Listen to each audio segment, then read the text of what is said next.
McDonald's has entered a Minecraft movie universe, and Grimace, Birdie, and Hamburglar just spawned as new collectibles in the overworld. Now for a limited time, you can get one of 6 McDonald's collectibles when you order a Minecraft movie meal. Ooh. With your choice of Big Mac or 10-piece chicken McNuggets with spicy nether flame sauce. Available now in a biome near you. Oh, and at your local McDonald's. I participate in McDonald's for a limited time. A Minecraft movie only in theaters. I switched to Boost Mobile and got a free Samsung Galaxy A23 5G phone. Want to know the best part? It was free? Nope. The fact that it's on America's largest 5G networks? Nope. It's the ding.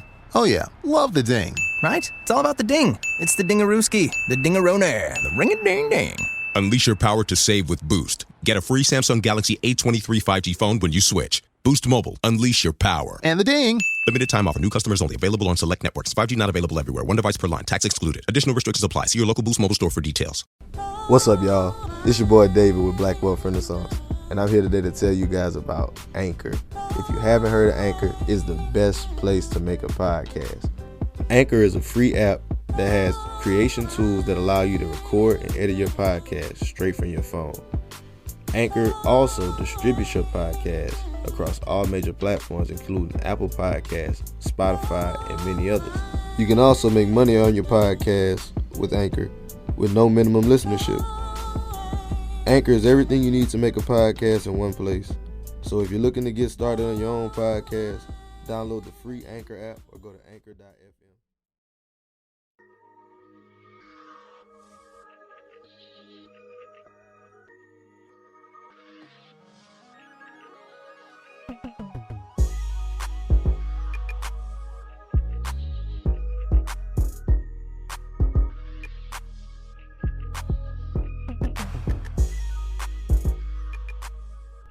What's up, guys? Welcome to the Black Wealth Renaissance Podcast.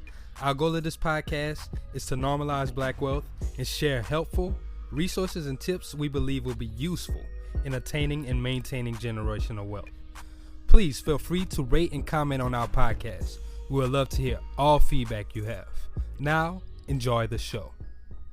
Welcome everybody to another episode of the Black Wealth Renaissance Podcast. It's your boy David Bellard checking in with my co-host Fellas. How you doing? What up? What up? It's Jalen. How y'all doing, man? I'm chilling, bro. Blessed to be here. Yeah. Exactly, how y'all boys doing in Louisiana? Chilling. What up, Kelly? What up, Ralph? What up, man? Sure, great. I'm glad to be tapping in with y'all, man. Finally, it was worth the wait, though, so let's get it, man. Yeah, man. Guys, we got another very special very episode. special. Yeah. This has been a couple days, a couple weeks in the making. Ever since we got connected, our schedule's been conflicting. Yeah, we've been trying to work around it, but we finally we got it right. Finally, you know, you just got to keep on trying. Exactly, man. Better late than never, man. Yo, a brother out of California doing some major things. Yeah. Just a serial entrepreneur by the name of Ralph Diesel. Ralph, how you feeling? Man. Thanks for having me, fellas. Oh, we appreciate you for coming on, brother. Of course, man. Oh, yeah, man.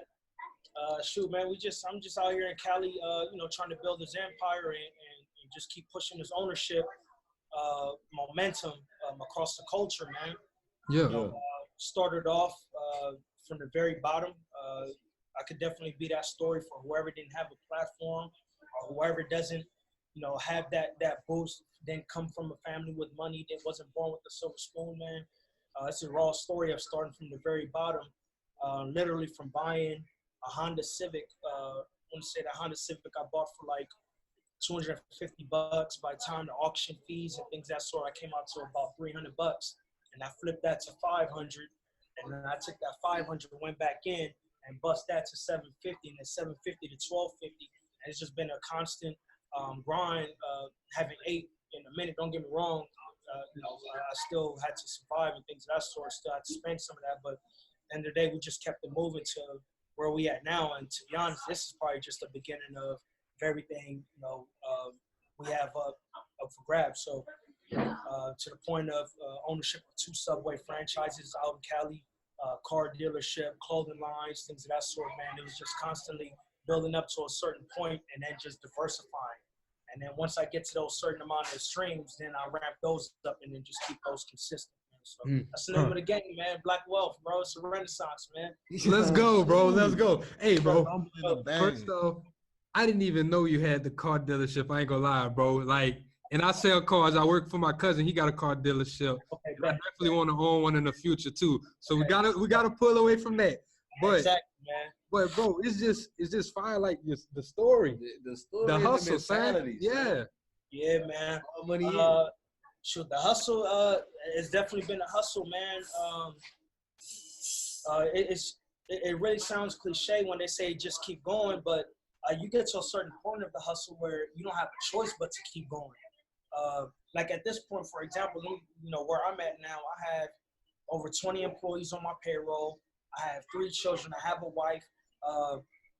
All these people depend on me to keep generating because their lives depend on it. You know what I'm saying? So that's what I'm saying. At this point in time, the hustle has to continue. The marathon has to continue. I can't slow it down because I have 16 other families that's probably not going to eat dinner on Monday because I can't process payroll today because I turned down the hustle, on Monday. I can't process payroll Friday, so they're not going to eat. We can't really do that. So, man, it's just it sounds cliche, man, but it's really a marathon. It's not a sprint. I really want to say I've been in my mode. I've been in my mindset. This is probably going to be my 10th year, man. And starting last year is when I really started seeing things take off basically to the level of what I envisioned back in 09. So from back in 09, when I started my real hustle of buying cars from a car auction, a police auction, not even a dealer's auction, just a police auction, impounded cars that was probably involved in a drive-by or something like that. I'm risking it. I'm driving them, and I'm trying to sell them, things of that sort. And what I envisioned back then is what I'm living now. But even when I'm living through it now, it's still not what I envisioned for the future. So sounds cliche. It's been a 10-year process, and I still feel like I'm at the very beginning of things, man. Yeah. Yeah, man. Yeah. Let's get into the car dealership part, bro. Since that's like where you really came up first, right? The car dealership. Right. Like a lot of people don't understand. So you just do pre-owned used cars? Yeah, used cars, man. I'm a wholesaler, so I buy from the auction and I sell to physical retail dealerships themselves. So it's all about volume. Yeah, exactly. Okay. Oh, damn. So I got to that point, man. We definitely don't get down too much. Yeah, we're trying to put out the volume, man. Hey, that's a smart avenue too, bro, because I see a lot, even being a pre-owned or use like, you get that stigmatism or like that certain type of just viewpoint on you, like this car gonna be trashy, is this gonna be like a lemon, you're gonna be fucking me over or something type like that. So your route, that's very smart because you don't have to worry about that. You the person supplying the people that's actually selling the car. The ancillary business. So how they came about? Man, like I said, I started off buying cars from the police auction, and when I was buying them from the police auction, they came with a lot of issues and they came with a lot of liabilities on them. So I had to put money into them to get them runnable and then try to get them out ASAP before they busted on me or things of that sort. And then it just really hit when timing was of the essence. I didn't have the time to meet with individuals on a daily basis to buy one car. However, that same energy I could have put into dealing with a dealer that needed 8 cars a week, and I could have supplied him. Now, don't get me wrong, I'm not making the same profit margins like I would have on retail, but I'm going for more volume. So if I had to send out a truckload of cars, 8 cars on them at $1,000 a pop, that's still the same amount of effort of me buying 4 cars and making $2,000 a pop. Same profit margins, less work, more volume out. So that's what really kind of pushed me to go to that time. Obviously, that's the most, valuable asset we had. Time was really of the essence, man. I had a son. I was starting to build things up, my clothing line, things of that sort. So it's just really like, man, I don't really have much time, or I need to spread this time across this 16 hours of a workday. I have to spread this across efficiently and maximize it as much as possible before that next day. And that's how it really came about that, man. Yeah. So where did you start to where to find wholesale car? Like, how did you just? Yeah, like you had a mentor for that or something? Like, no, I had some friends that were already doing it, and I saw the ease of operations on their end. And I mean, they always say your network is your net worth, man. I saw them, and I just knew that the route they were going, the route they were doing it was easier. And that's what motivated me to go there. So there has to be a will. I had the will of saying, you know what, man, I want to go harder from that perspective. It was instilling me to want to go harder. And then I just used what they were doing as motivation to do it myself. Hey, that's smart, man. Yeah. Can you kind of go into like your first deal, like how you sold it to a dealership? First deal, it was a 2-car deal. One of them, 2-car deal, and ironically, that one was even a struggle. It was 2 Nissan Altimas. It was like a 07 Nissan Altima and an 08 Nissan Altima. Same body style, same motor, same everything. I tested it out with 2 of those, man. McDonald's has entered a Minecraft movie universe, and Grimace, Birdie, and Hamburglar just spawned as new collectibles in the overworld. Now for a limited time, you can get one of 6 McDonald's collectibles when you order a Minecraft movie meal. With your choice of Big Mac or 10-piece chicken McNuggets with spicy nether flame sauce. Available now in a biome near you. Oh, and at your local McDonald's. I participate in McDonald's for a limited time. A Minecraft movie only in theaters. I had already met the dealer around the corner from my house. I told him what I was doing. He was like, okay, you know, I'll check you out. I already have sellers that go to auction come supply me anyway. This is my cap on this kind of card. He gave me all the different thresholds, and no more than this many miles, no older than this year, things of that sort. I met that criteria. When I went to deliver, though, you know what I'm saying? We had a 7-day deal, man. Yo, bro, I'm gonna put it up. I'm gonna inspect it. Everything is fine. After 7 days, that's when I'll wire you over the bread.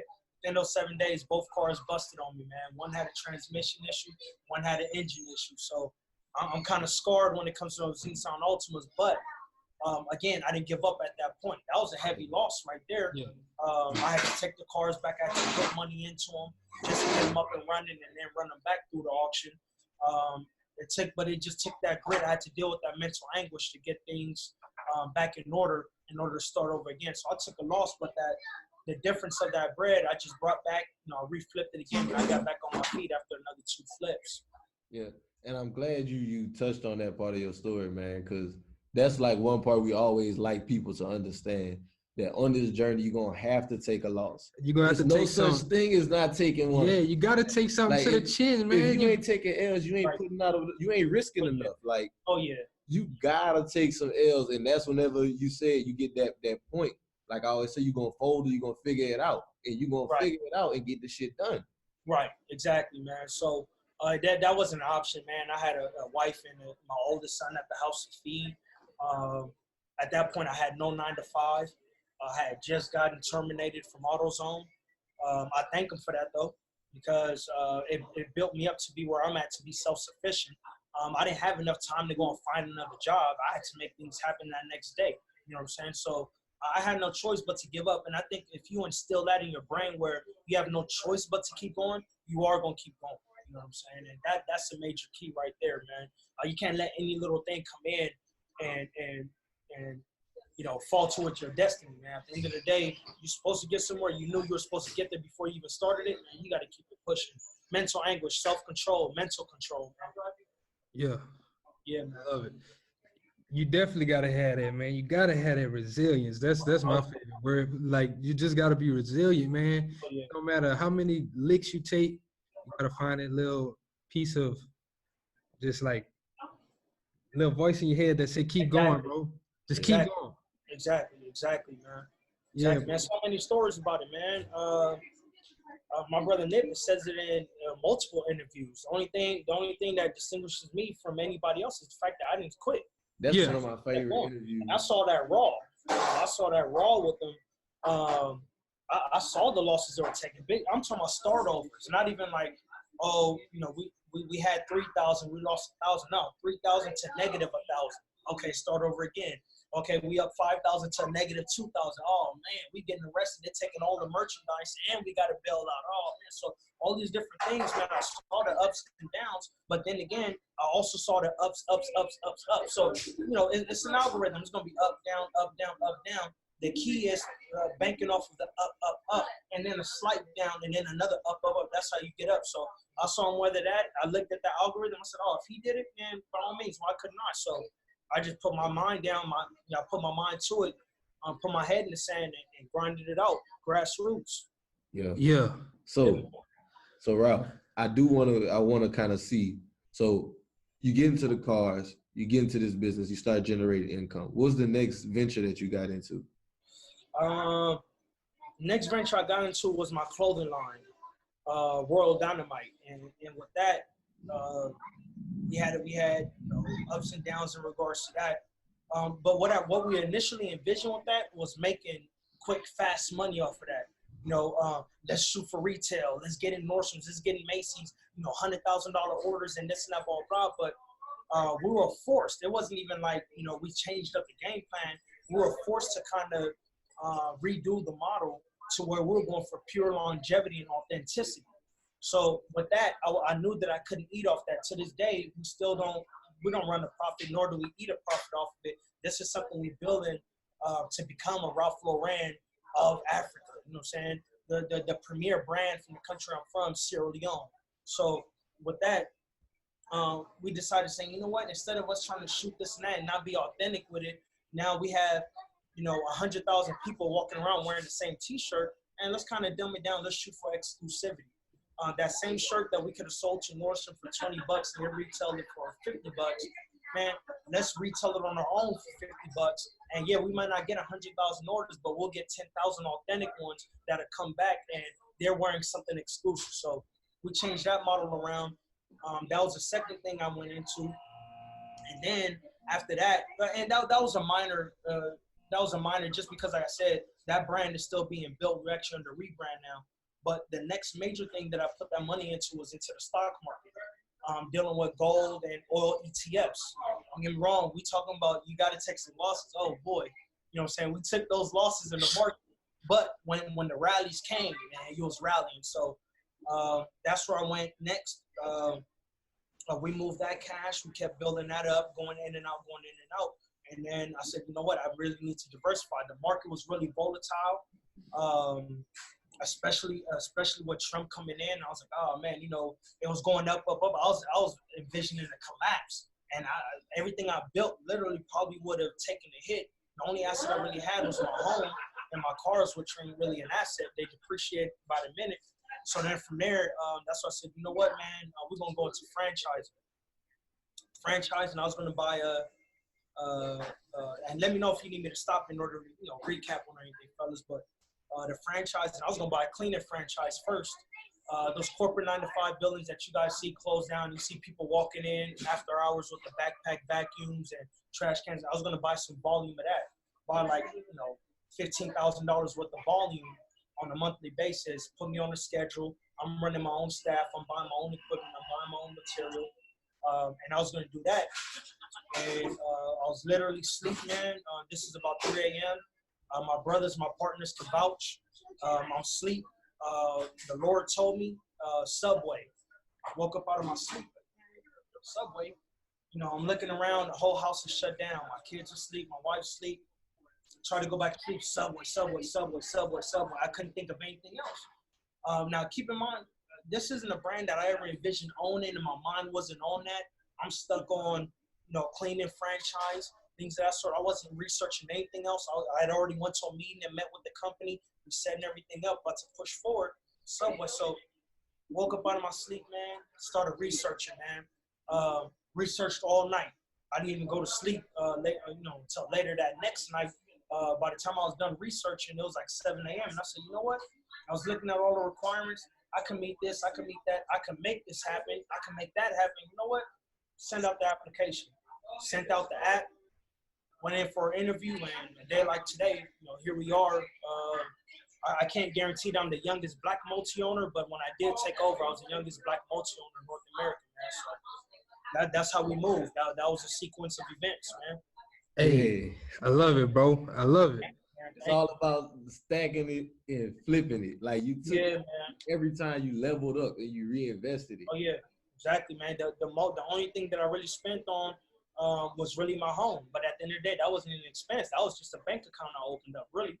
You know what I'm saying? I bought my home, the equity that I'm going to grow in it, the asset collateral that I have in it, that was the only thing that I really spent money on. And other than that, everything else was just reinvested or logging into the account and seeing it stack and smiling and going about my day.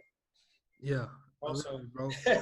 Hey, that's really like an inspiring story for real, because it shows how you really just got it out the mud, but you also stayed creative also, and you just kept on reinvesting in yourself, man. And that's where a lot of people mess up. They either, once they get to a certain level, they get comfortable and they creativity starts to lack, or they start to take the money out of the business before it even start growing. Right, exactly, man. And we still not at that point. I'm not gonna be at that point for a minute. Don't get me wrong. I'm gonna grow this, and I need to eat and survive. But I know I'm so solid. I can make that elsewhere. Other than that, we're not touching this. We need to expand. This is what's gonna get us to those 7, 8, 9-figure deals using this collateral, using these assets. So I'm really reinvesting now. Yeah, I'm really not taking that risk of, okay, it's time to splurge, but not at this level, man. I feel like I have the culture looking at me to do it the right way. I've changed a lot in my mindset now when I got to this level. You know, I'm not showing the culture that I'm buying expensive clothing, jewelry, cars, things of that sort. I want to show what it really takes to create actual wealth, and I need to lead by example. So right now it's just all about reinvesting. We have a lot of things in line with the Subway brand. We have a lot of things lined up outside the brand just by the platform it's providing. So it's just all about doing right by the culture and showing them staying down really pays off. Just like my brother Nip said, if you see that video on my page, you see him telling me, yo, bro, I'm inspired. Because he literally saw it from the mud. You know, I saw his journey from the mud, and I would always tell him, man, he was always thankful. Like, he would always say, thank you, bro, thank you.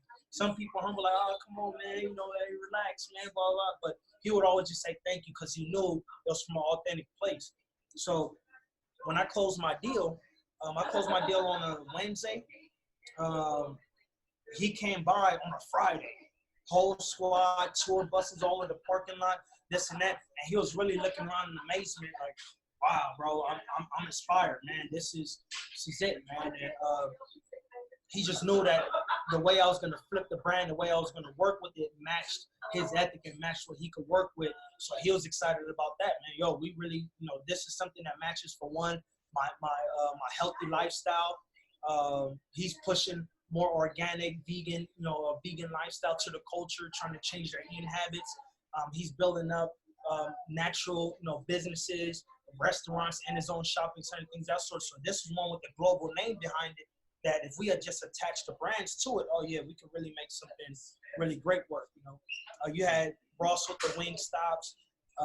You know, you have all these other cultural influencers, and with these global brands, this was a brand that he knew, like, okay, this is one I could tap into, especially via my brother. I trust you with the brand. You know, let's buy him up and let's go ahead and push that forward. So, you know, it was just inspiring to be an inspiration to someone that was my inspiration. It was like just that back and forth was just crazy, man. It was really a shock to me to see him inspired by what I did, but it was off of his inspiration. You know? So, yeah, man. Hey, Ralph, man, I really just want to ask you, bro, can we get into, like, just being around Nip, man? Like, because, you know, the whole culture looked up to Nip. Yeah. Like, just being in that circle, how did that, like, affect you in, like, this journey? Because I feel like it was impactful, man. Like, man, it was surreal at certain moments, at certain points in times.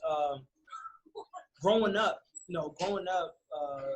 being best friends in middle school, you wanted him to be a best friend because it was always something about him, man. He was pretty boy, and to be honest, he wasn't even that typical pretty boy, light skin, green eyes, this and that. But nah, there was just something about him where all the girls were attracted to him.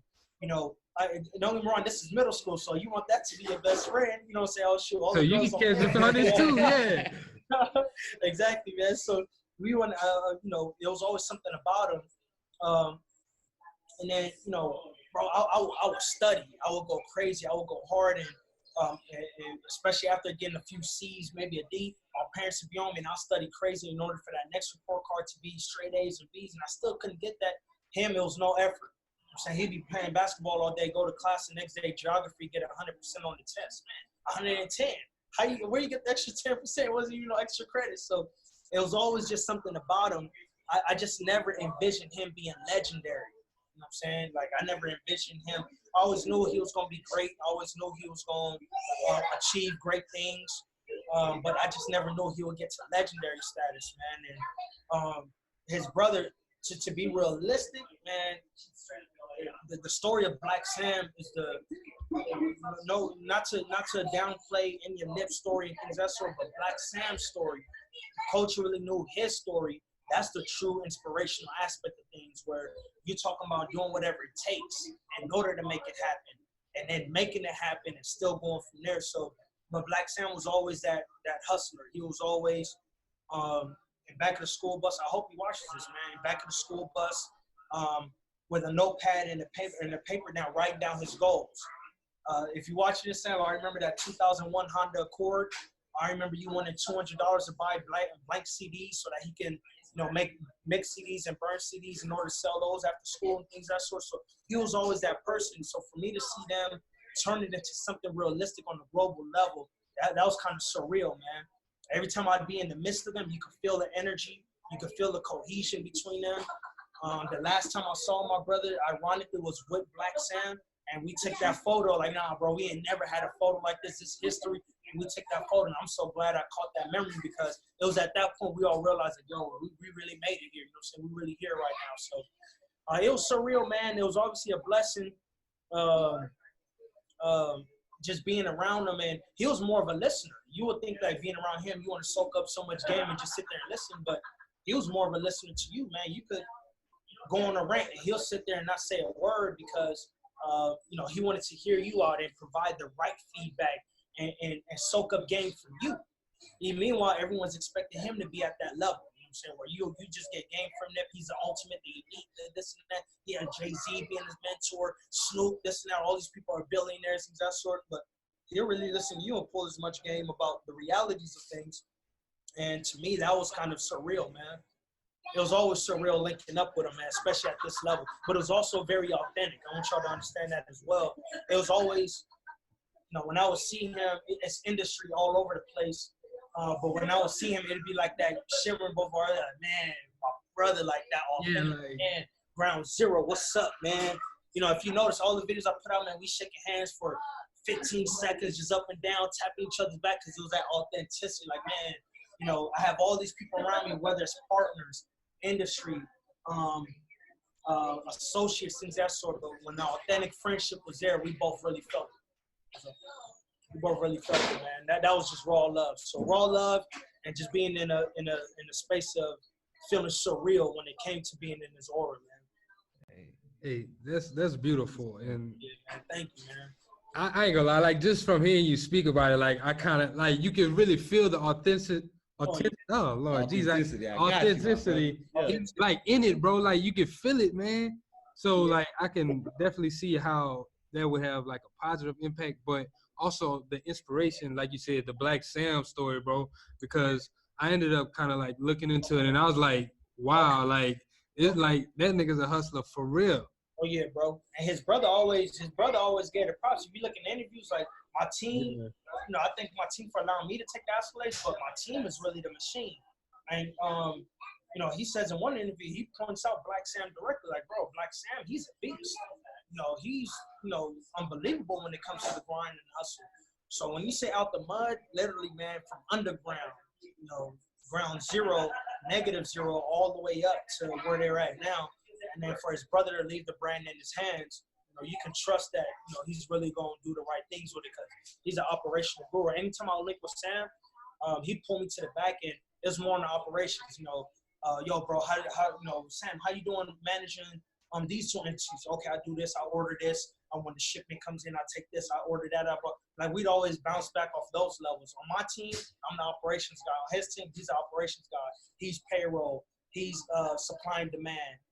He's ordering up, he's production, things of that sort. Same role I play in regards to everything I do. So we always related at that level, where it's like, man, when we linked up, it was all operations and really getting down to the nitty gritty of how these systems work. Man, I pulled a lot of game from you when it came to that. Yeah, I love it. Very strategic, man. That's very important. It's chess, bro. It's not checkers at all, especially on the playing field that they're on. It was really being, every move mattered. Every move had to make sense because one move could affect the empire detrimentally. So they never took those risks. Every move they made, every position they took, it was definitely with strategy. Just like with chess, it was definitely with strategy, man. Yeah, bro. Hey, so there's another part I want to get into. I want to get into the side of being an actual franchise owner. Like, what is actually like? A lot of people, you know, they might sit down and think about like, oh, I want to buy a McDonald's, or I want to buy a Chick-fil-A. But a lot of people don't understand what actually comes with being a franchise owner. Insight? Man, being a franchise owner it's a lot of responsibility, man, especially because being a franchise owner is going to require you to expand at a certain point in time. Once you expand, they always say more money, more problems. You know what I'm saying? That's not cliche at all. It's really there's really a lot of truth in that. But being a franchisee, it takes a lot of work, takes a lot of manpower. You have to be willing to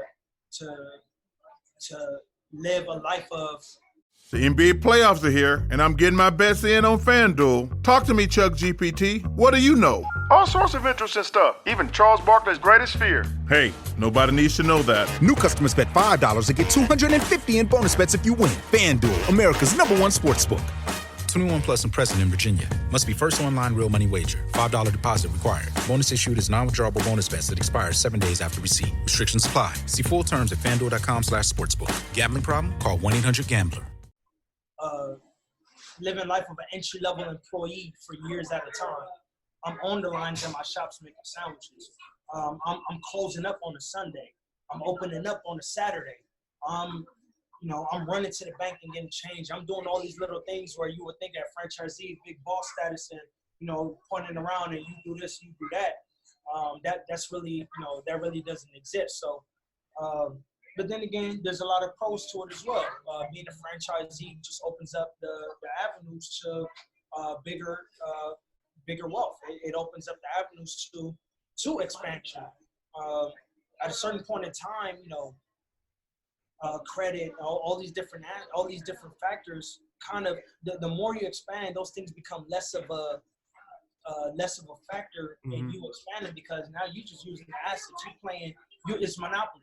Let me sell these 2 hotels to buy, or let me sell these 2 houses to buy 1 hotel on Park Place. Or I'm done with Park Place, let me sell that, 1 hotel, and let me buy 4 houses on Atlantic Avenue. Okay, but so at that point, you just start playing monopoly of it, and that's where the real wealth really matters, when you're moving units versus nickel and diamond. So that's a true positive. That's a pro to ownership of a franchise, but I just don't want people to think that it's just easy, man. You bought in, that's it. Millions of dollars flowing in. I'm sitting back watching TV all day. So, to be realistic, this is the hardest I've ever worked in my life, ever. I'm running. I'm not even gonna gas it. I'm running on a good day. On a good day, I'm at a 16-hour day. Other than that, I'm pushing 18 to 20. And that's because I have so many lives depending on me. I have so many I have so many tasks to get done by certain deadlines, self-deadlines, that I can't miss. So, I'm in control of everything, but being in control is also what you would consider a con, saying you're in control of everything. So if you don't make the right move, the empire can crumble, or that's a massive hit to the asset. So you have to just always be on your P's and Q's. There's no slowing down. At my position, I don't slow down at all until I'm maybe about 10 plus units. And then at 10 plus units, there's still no slowing down, but it's just I'm sitting at home playing chess now off the laptop. I'm moving here, moving there. I'm doing this and doing that. I'm controlling at that point general managers and district managers. I'm playing chess with them, and then they're on the ground level like I am now. So anybody that wants to get into the franchise world, I would definitely highly recommend it. You know what I'm saying? I have a lot of courses on the way out to really show the game and really pull the culture in. My method of pulling the culture in is going to be one that's unique and never been done, where my employees, when they come in, they get groomed to buy the shops that I've already required. So I'm gonna build you up to buy this shop off of me, and then I'll move on to the next and expand. So at that point, we bring the culture in, and who knows, man? I might even set clauses to where you have to do the same. You know what I'm saying? We're not letting this out. You have to pass it down, and you have to make sure it's not so. It might sound outlandish, but that's a goal, man, that I definitely want to achieve with this. But franchising, man, it's been good. It just also has me working harder than I ever worked, man. But I love it, bro. This is what I do. I'm living in my passion right now. I love the grind. I love the turn the dollar into two. That's always been my passion. So I'm living it now. Point. I asked for God to load me up with a heavy plate. I can't back down now that it's here. Now you gotta eat, man. You gotta be hungry. You asked for the plate. Now it's time to eat. There you go, man. You know what I'm saying? I always say I never pray to God to lower the load, lessen the load. I pray for a stronger back. Now put it on me, bro. Amen. That's what I always. That's how you gotta do it. You gotta just ask for strength. Don't ask for a break. Just ask for strength. Keep going. Exactly. I like it. And so, that's where I'm at when it comes to franchising, man. I definitely recommend it. Just know that when you go through the process, get ready to deal with the mental anguish. Get ready to play the corporate politics. Get ready to play chess with every single move. Every single email is a chess play. Every single text back is a chess play. It's just constant chess, dealing with that level of corporate at that point. Definitely. You touched on a lot of different things, especially with the owning a franchise. A lot of people definitely think that you just put a lot of money into this. You sit back and just watch the checks come in. It's the complete opposite, and I'm seeing it from another franchisee owner that it's a lot of groundwork you got to put in. And like you said, you over a lot of different people, and you control their paycheck pretty much. Because if you mess up a move, they might not have a paycheck coming in. Next store is closing. Yep, exactly. So and like you said, it's a lot of chess moves that you got to deal with. And you touched on the corporate policies and stuff like that, and moving in the corporate world with emails. That's something I had to learn personally. There you go. In my job, it's like you can't just email somebody just anything, and you can't just put anything on the email. It's on black and white. It comes back on right. Exactly. It's certain ways you got to talk, and in certain ways you got to move when it comes to emailing, especially in this corporate world. Yep. I had to learn that. But then again, having mentorship and having friends and family that were already dealing with, to be honest, they could be corporate 9-to-5 employees. That you still pull those little tidbits of what they do on a daily basis and you implement them into your entrepreneurial process. So I saw the way that they had to move via emails. They'll be mad at their boss, man. I can't stand them, blah, blah, this, blah, blah. But they'll still email back, hello, sir, and have a good evening, best regards. Okay, so you can't really let your emotion come into it.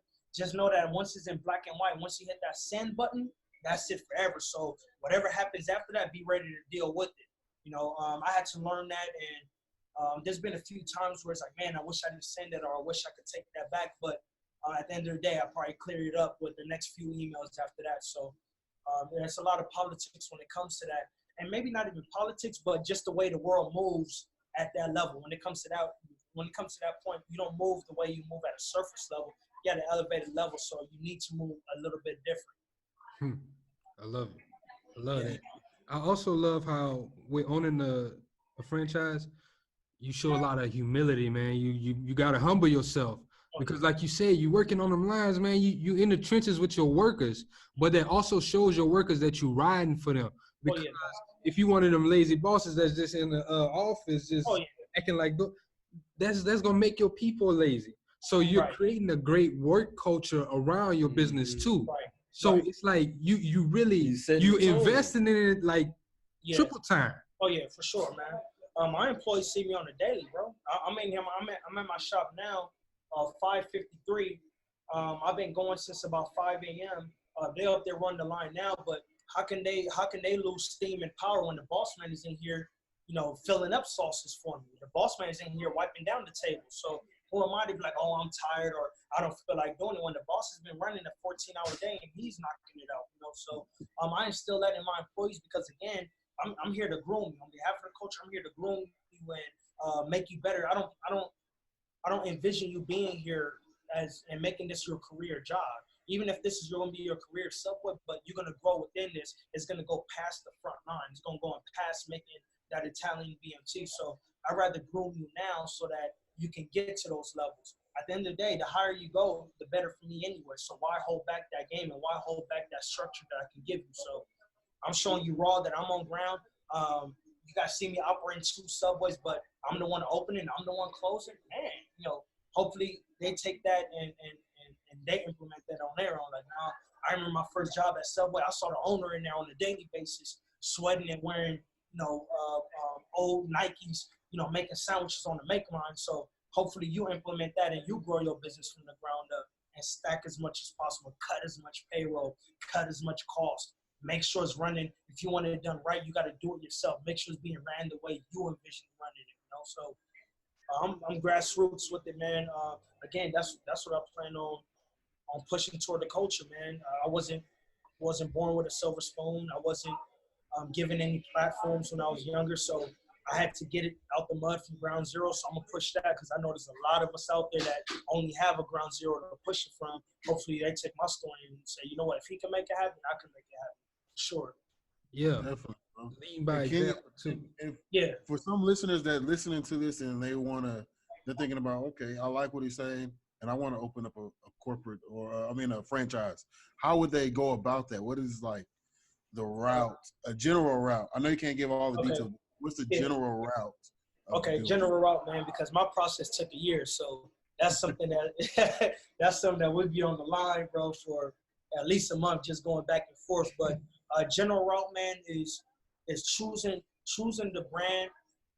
First off, the very basis of it is choosing a brand that you have a passion for.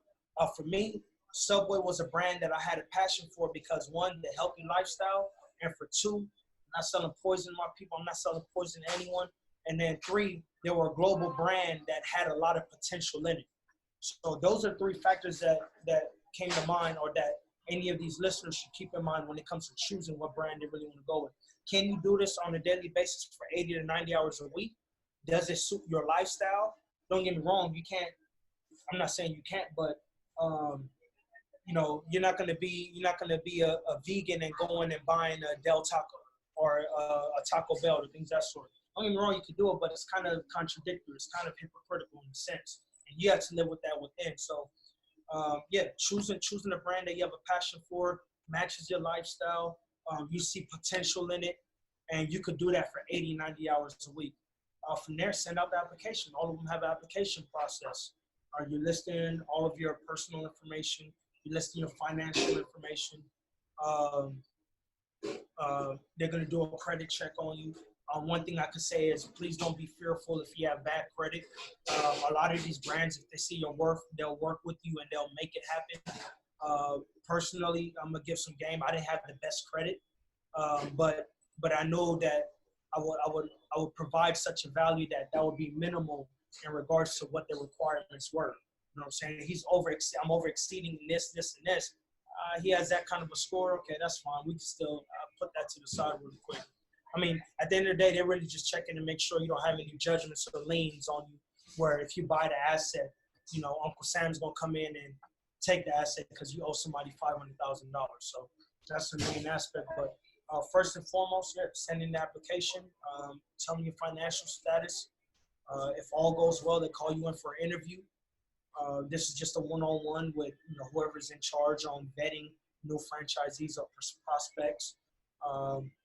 Be totally authentic with it.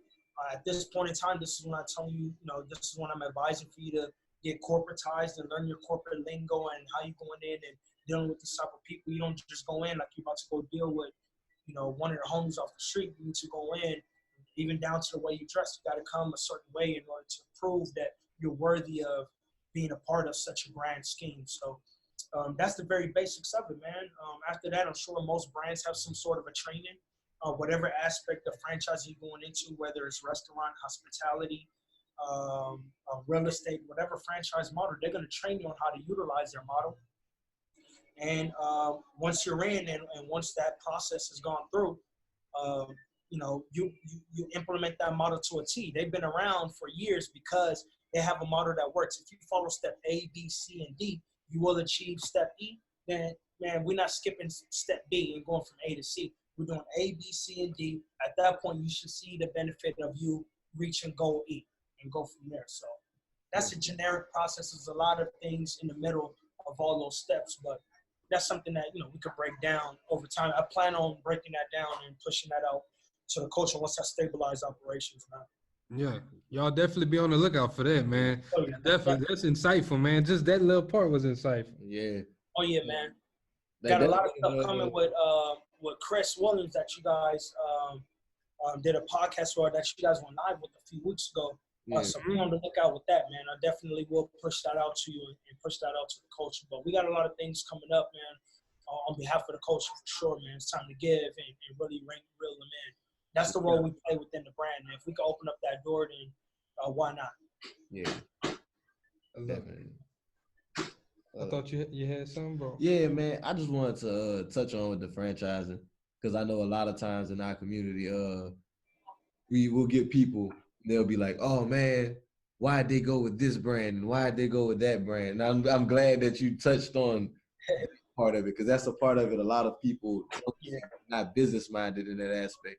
This is a business model that works already. Right. Why would I be trying to go make my own restaurant that nobody ever heard of? Right. When the odds are against me, when they got some shit that's working already. Exactly, man. And just to piggyback off of that again, I get that all the time. Why Subway? You know what I'm saying? First of all, this isn't a brand that the culture's really tapped into. This isn't a Wingstop. To be honest, this isn't a McDonald's, man. You have all these other models that tapped into the culture, man, where, they're doing, McDonald's doing the All-American games. You see people from our young millennial and even Black and hip-hop culture being embraced by McDonald's, being embraced by Wingstop. You see Rick Ross, you see Checkers, Rick Ross, you see in the very beginning, LeBron with McDonald's. You see all these different things. Yeah. But people ask why Subway, and my thing was I wanted to choose a lane with the least traffic, and own it. So now let's be realistic. If you were to think about, whenever you were to hear Subway, if you really tapped into the culture, you're thinking Ralph Diesel or you're thinking Chris Williams, one or the other. And Chris Williams came up from under me. I mentored him to get to where he's at. So if you think of Wingstop, Rick Ross. And this is just strictly for the culture. If you think of Checkers, Rick Ross. If you think of all these other brands, when you think of Subway, I hope, and I'm really building it up to where you think of Ralph Diesel. So the lane was one that wasn't taken up. I wasn't trying to crowd into the express lane with all these other cars. I was trying to find my own lane, move in that lane, and gain my footing, gain my traction in that lane, and keep it moving. So that way I'll really own it. When they need something culturally effective, they come in the Ralph. Hey, Ralph, what's up? What's going on? We need this and this. We plan on doing this festival in Louisiana, blah, blah, blah. We think that you'll be the franchisee that we could trust to represent the brand the right way. And why? Because you're invested at the bottom, so you're not going to do nothing detrimental to ruin your investment. And second, you're tapped in. You know what the culture wants. You know what they need. You know what they yearn for. So we'll put you in charge of that. Go ahead and make that happen. So that's my goal. When I say we're working on things within this brand, that's what we're really trying to secure right now on behalf of the culture. Hey, I love it, bro. I love how you trying to go there. And a lot of smart people, smart investors know how to go for the markets that's got I'm guessing I would say higher entry point barriers, or the areas where not a lot of people are there. So you can really take over and own it, like you said, man. Right. We had this podcast with Hope Wiseman, and she's one of the youngest medical dispensary owners. Well, yes. African American dispensary owner in the U.S. And she was speaking about how, whenever she was looking for the states to open her dispensary, what she was looking for. And she looked for the same thing, places where it wasn't a crowded market, but they had a higher entry point barrier, but it was worth it once she got in it. Right. Exactly, man. Same thing with real estate, same thing everywhere else. Or in various sectors of business. You want to get in where This episode is brought to you by Shopify. Upgrade your business with Shopify, home of the #1 checkout on the planet. Shop Pay boosts conversions up to 50%, meaning fewer carts going abandoned and more sales going cha-ching. So if you're into growing your business, get a commerce platform that's ready to sell wherever your customers are. Visit shopify.com to upgrade your selling today. You see the most potential. Now, don't get me wrong. Like you said, the entry point might be a bit higher, but there's a lot of potential. There's a lot of potential for growth. And we're playing the long game. We're not the short term, the little hits, the flips, and all that stuff. There's no longevity in that. We're playing the long game when it comes to this. So you're looking for potential. You're looking for growth. How big can I grow this where it's at? So that's exactly why, she chose a state where, there's a couple of different factors to see if there's anyone in this lane. She weighed those options. So, you know what? I'm going to strike it here, and I'm going to own this. I got territory rights. You can't come and build a subway across the street from me because I'm already got this area on lock. This is my block. So you might want to go run over there and choose over there and see if you can build something up over there. But this is where I own. You can't come into my territory. So that's really the name of the game, man. Finding something with minimal confusion, minimal talk, man, just minimal distraction, hopping into something and just being comfortable running that lane with no inhibitions, man. That's why I really chose this and I ran with it. How long did it take you to get your second store? Second store was a 3-month. Second store was a 3-month. I announced the second shop, about exactly 3 months after the first one, man. And that was just pretty much working with the franchisee, same owner, and saying, you know what, man, I already grabbed this one off you. Let's just make it a 2-store deal and showing me love on that. So, and it was tough because in the very beginning, they won't allow you to become a multi-owner. They don't want to allow you to be a multi-owner because they know it's so tough in the very beginning. So you actually be causing more detriment to the brand by owning 2 and, I can only pay attention to one, so the other one's slacking and you making the brand look, dull. Meanwhile, I proved that I'll be able to handle it. I had the work ethic. They saw my drive. They saw the passion. And I was kind of a rare case where, like, you know what, go ahead and approve them to buy 2. And I took that opportunity. I took that blessing and made it happen. I may not be working. If I didn't buy that second one, I may not, and I'm actually in my second one now. If I didn't purchase this, I may not be as drained out and as tired and as burnt out as I am now, or as maxed out as I am now. But again, I'm just glad that I passed that threshold from 1 to 2. That's the hardest transition from owning 1 shop and moving to 2. I came in from 0 to 2 off the bat, and that's what's taking me a little bit more longer. But we get stabilized eventually. Hey. And that's how I go with everything. Like you said, we've been saying it all throughout the episode. You just keep grinding. Yeah, man. Like the only thing that separated them was you don't quit. You just keep going, and it's gonna get there. Yeah. Exactly, man.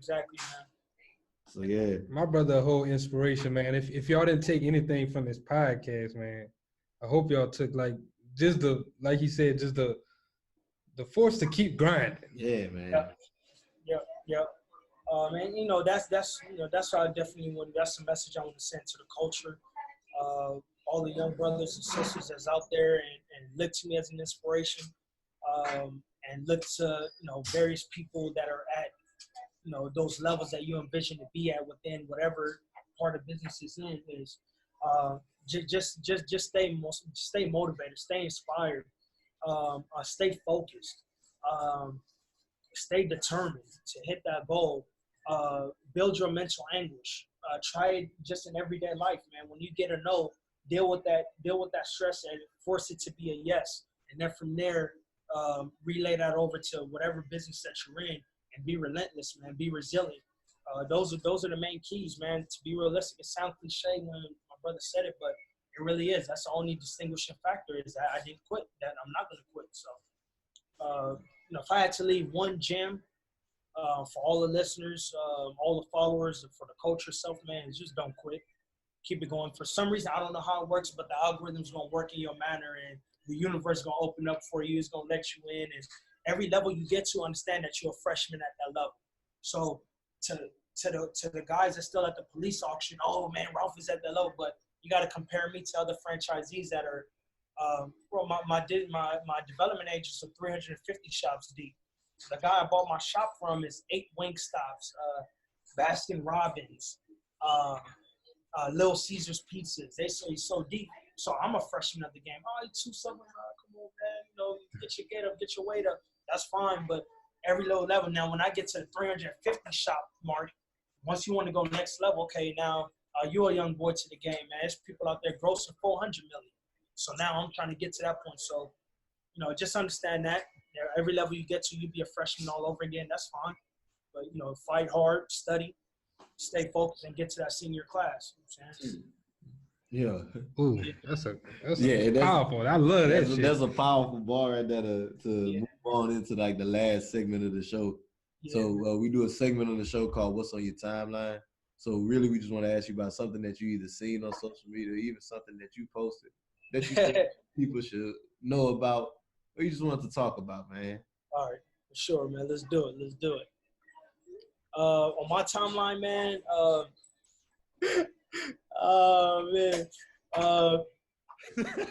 Dude, okay, yeah. And what's on my timeline, man, is really sure just first off, Nips all over my timeline, man. That's one, but the source of it all is just growth from ground zero, man. What's on my timeline is just seeing positivity all day, every day, man. I unfollow accounts that, man, at any point in time, if I'm opening up something and there's a negative vibe to it, that's off my timeline. Exactly. Cut that, you out. And everything has to be positive. So total positivity on my timeline, man. Trade wars, that's on my timeline, man. I'm trying to see how the money's moving right now, bro. You know, a lot of our vendors is in Mexico, is in, you know, we get a lot of our products, China and stuff. So I'm just really trying to see how these trade wars are really going to play along. And yeah, man, love, positivity, the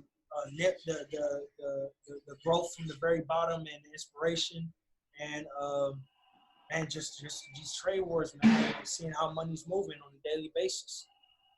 Yeah, them trade wars, man, that stock, man, that's been a crazy game, bro. It's just so volatile, man. You'll hop in and it'll tank. You'll have a crazy week of the Dow being down so much, and then you'll hop in at a certain point in time and it's so up. It's like, I think so.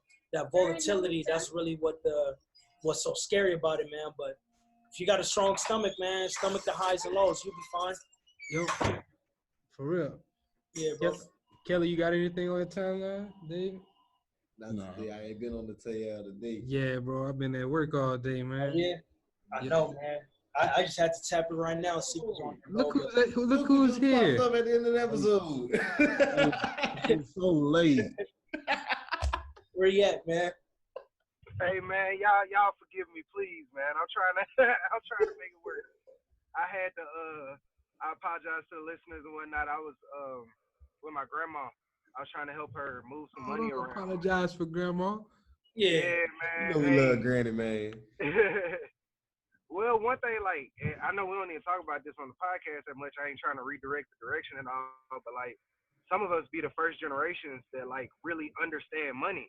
So, like, my grandma, all she ever dealt with was CDs. So, like, we moving money around to try to get better interest rates, and she's confused. Yeah. Ooh. It's just all, that's all the key. Again, it's all chess, playing chess with it. And you're right, great point, man. Being that first generation that really understands it. And you know what, fellas, my bad. Let me add this gem to the question about franchising. Is you really have to understand how money works, man. It really sounds so cliche, but it's not about, you know, buying a pack of ham, buying a pack of turkey, buying a loaf of bread for $3 and selling it for $6, and I ran a profit.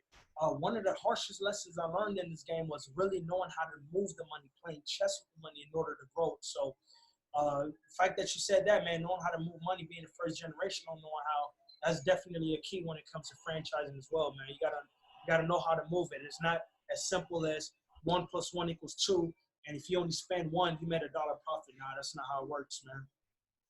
It's deeper than that. Man, but great having you on, brother, man. It seemed like we wrapping up, man, but you came in better late than never, bro. Yeah, I'm telling you. You came in with a hot topic, too. You came in right on time, brother. Exactly, man. You had me give one last bar, bro, so that's a good look. Hey, there we go. That's what it's all about. Yeah, man. But yeah, fellas, looking forward to growing with y'all, man. I'm sure we could join forces as we build, man. I'm under a rebrand now, man. You see a lot of different things, especially in the coming weeks, based on what we discussed. So, but just growing both platforms, utilizing everybody's platform to get there, man. But we can go ahead and just say what's gonna happen because it's gonna come out way after that. Yeah, right. Okay. All right. So yeah, well, either way, man. In Atlanta. I'm just glad that all of us can come together and go on and support one of our bros and really use our platforms to help his come up, and then he utilized his to continue to spread. So what we doing in Atlanta in October, that's going to be really, really great, man. Glad to have y'all on board in regards to that. The Q&A is going to be fire. Gonna light up his grand opening. And really just show the culture on how we need to come together and join forces for the common good. So I can't really wait to get that, on tape, really get that feel and push that out to the culture so they can really see how unity is really where it's at, man.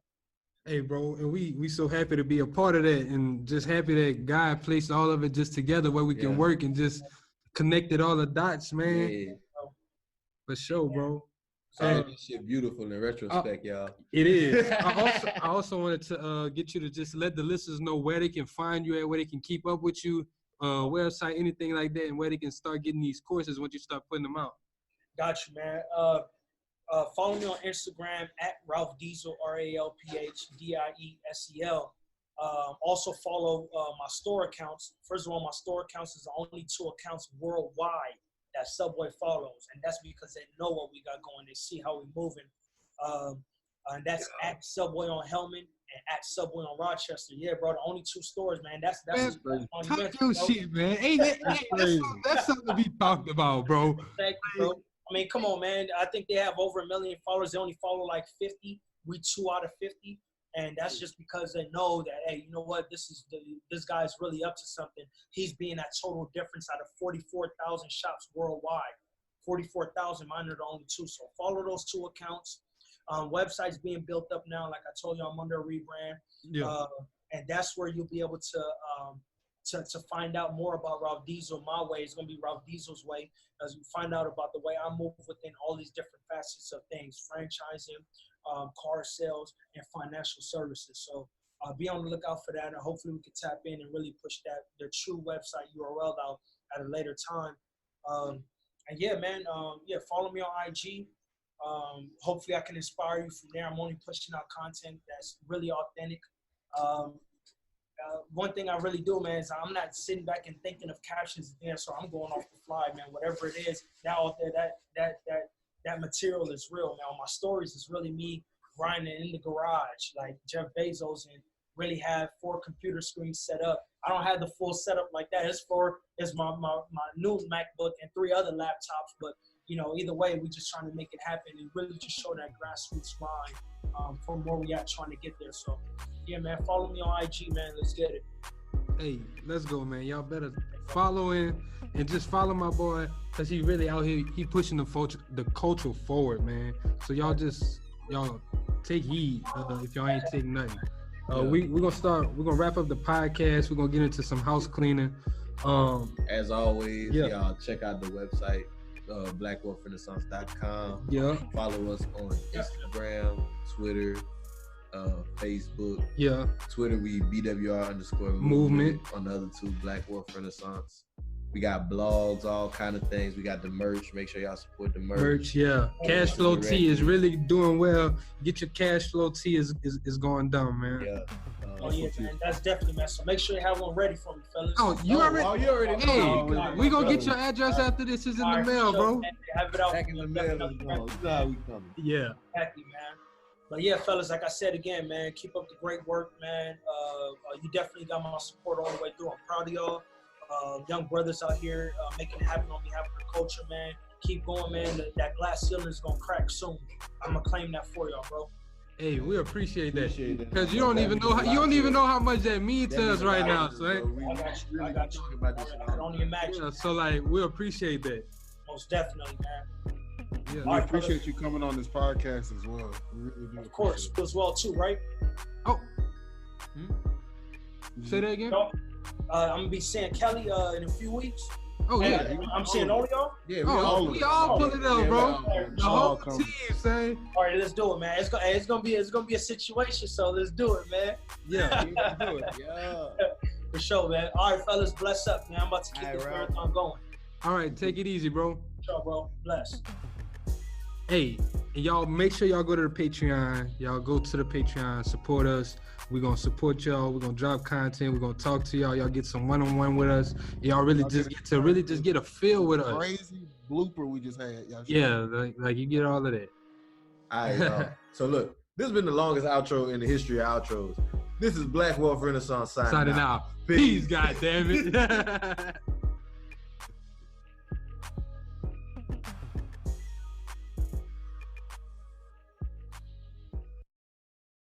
McDonald's has entered a Minecraft movie universe, and Grimace, Birdie, and Hamburglar just spawned as new collectibles in the overworld. Now for a limited time, you can get one of 6 McDonald's collectibles when you order a Minecraft movie meal. With your choice of Big Mac or 10-piece chicken McNuggets with spicy nether flame sauce. Available now in a biome near you. Oh, and at your local McDonald's. At participating McDonald's for a limited time. A Minecraft movie only in theaters.